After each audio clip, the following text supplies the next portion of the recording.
Jam 1 malam, rumah ini terasa terlalu besar dan terlalu dingin.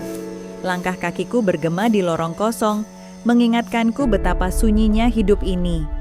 Aku pikir aku sudah terbiasa sendiri, sampai aku melihatnya. Di ruang tengah yang remang, Biksumi tertidur dalam posisi duduk. Tubuhnya yang besar dan tua terlihat begitu lelah. Napasnya terdengar berat, wajahnya berminyak karena gerah. Tapi dia tetap bertahan di sana, hanya untuk menungguku. Pelan ku sentuh bahunya. Bik, dia tersentak hebat, matanya membelalak, napasnya memburu kaget. Den Bimo, maaf Den, Bibi ketiduran. Aden sudah lama sampai? Tanyanya panik. Sofa berderit keras saat dia memaksakan diri berdiri menyambutku dengan susah payah. Melihat ketulusannya itu, rasanya ada yang luluh di dadaku. Aku menahan bahunya pelan. Jangan bangun, Bik, duduk saja. Bibik kelihatan capek sekali. Di detik itu, aku sadar aku tidak butuh pelayan. Aku hanya butuh seseorang yang nyata. Bik, jangan tidur dulu ya. Ini kopinya, pintaku Den. pelan. Masih panas. Temani saya Hati-hati. ngobrol sebentar. Saya sedang tidak ingin sendirian. Malam itu, untuk pertama kalinya, rumah ini tidak lagi terasa dingin.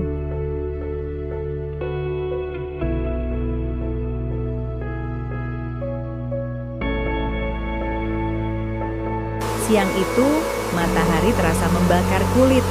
Udara sangat kering dan panas. Seharusnya di jam seperti ini Biksumi istirahat. Tapi dari balik jendela, aku melihatnya sedang menjemur spray-spray tebal yang basah di halaman belakang. Tubuhnya yang besar tampak kewalahan melawan gravitasi. Keringat membasahi daster batiknya. Tiba-tiba, bakul cucian itu jatuh. Dia terhuyung, lalu jatuh terduduk di bangku kecil sambil mencengkeram betis kanannya. Dia tidak berteriak. Dia hanya mendesis, menggigit bibir, berusaha menelan rasa sakitnya sendirian. Aku tidak bisa diam saja. Aku berlari keluar. Bik, kenapa? Kenapa? Dia kaget dan Jatuh. buru-buru menutupi kakinya. Den. Den Bimo, Cuma kumat nggak dikit. apa-apa Den, cuma kumat dikit. Biasa, faktor umur dan keberatan badan. Dia mencoba tertawa, tapi matanya basah menahan nyeri. Aku berlutut dan melihat pergelangan kakinya yang bengkak dan merah. Tanpa banyak bicara, aku mengambil minyak gosok dan kembali berlutut di depannya. Di atas lantai paving yang panas, mata Biksumi terbelalak panik. Loh Den, jangan! Tolaknya sambil mengibaskan tangan. Jangan pegang kaki Bibik, kotor, jelek, bau.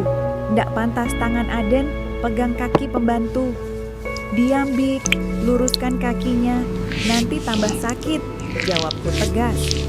Aku menuang minyak panas itu ke tangan, lalu mulai memijat betisnya yang keras.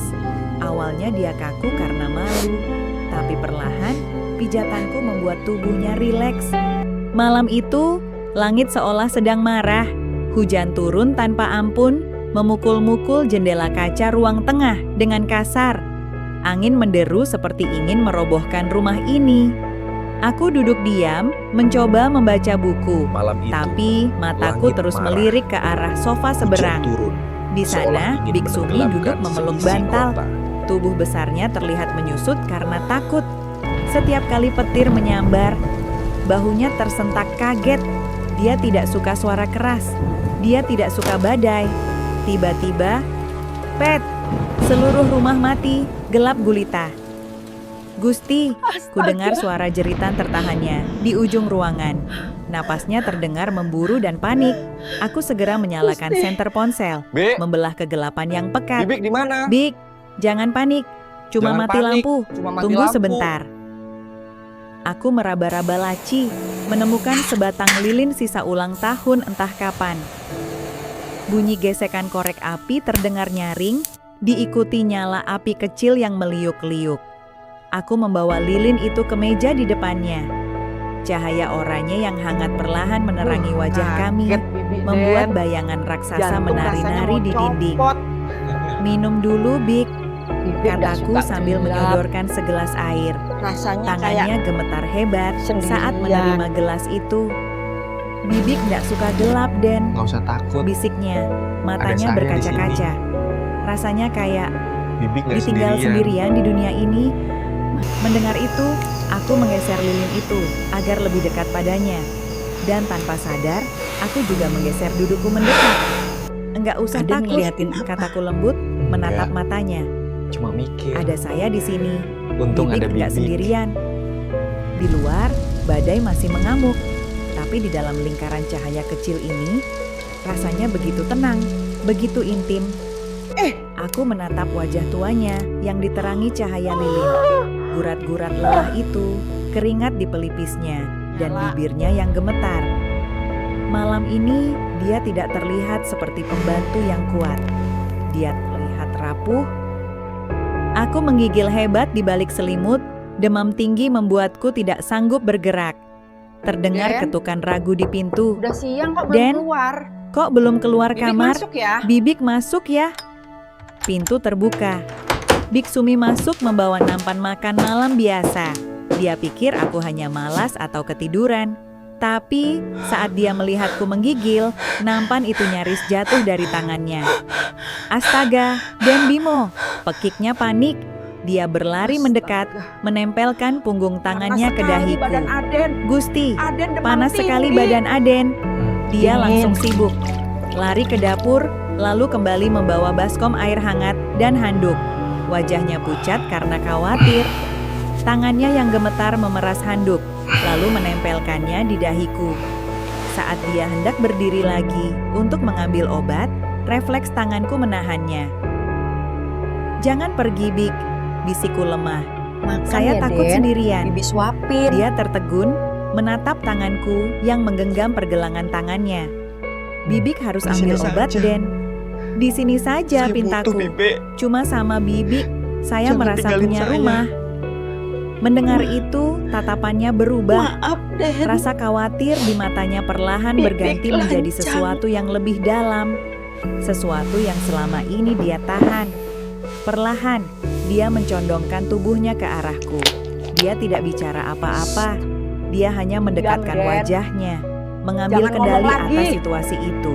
Dan detik berikutnya, dia menciumku. Bibirnya menempel di bibirku. Lembut, hangat, dan penuh dengan kasih sayang yang tertahan. Ciuman itu bukan ciuman nafsu, tapi ciuman seorang wanita yang ingin menenangkan rasa sakit lelakinya. Dia menarik diri dengan napas memburu, wajahnya merah padam. Maaf, Den. Bibik." Morning came. My fever was gone. But the Pagi warmth itu, of last night demamku still sudah felt clear hilang, on my lips. tapi kehangatan semalam masih Pagi, terasa Den. jelas di bibirku. Syukurlah. Aku berjalan Badannya ke sudah dapur. adem. Biksumi menyambutku Bibi dengan sempat senyum khawatir. malu-malu. Pipinya merona merah saat menyodorkan semangkuk bubur ayam. Kami tidak bicara soal ciuman itu. Kami Tidak tidak perlu. bicara soal ciuman Di itu. antara denting Tidak sendok perlu. dan aroma pagi Cara yang dia hangat, menatapku pagi ini Aku sudah tahu, menjelaskan semuanya. aku akhirnya menemukan tempat Enak untuk buburnya, pulang. Bi. Di rumah ini, Aku akhirnya menemukan tempat untuk pulang.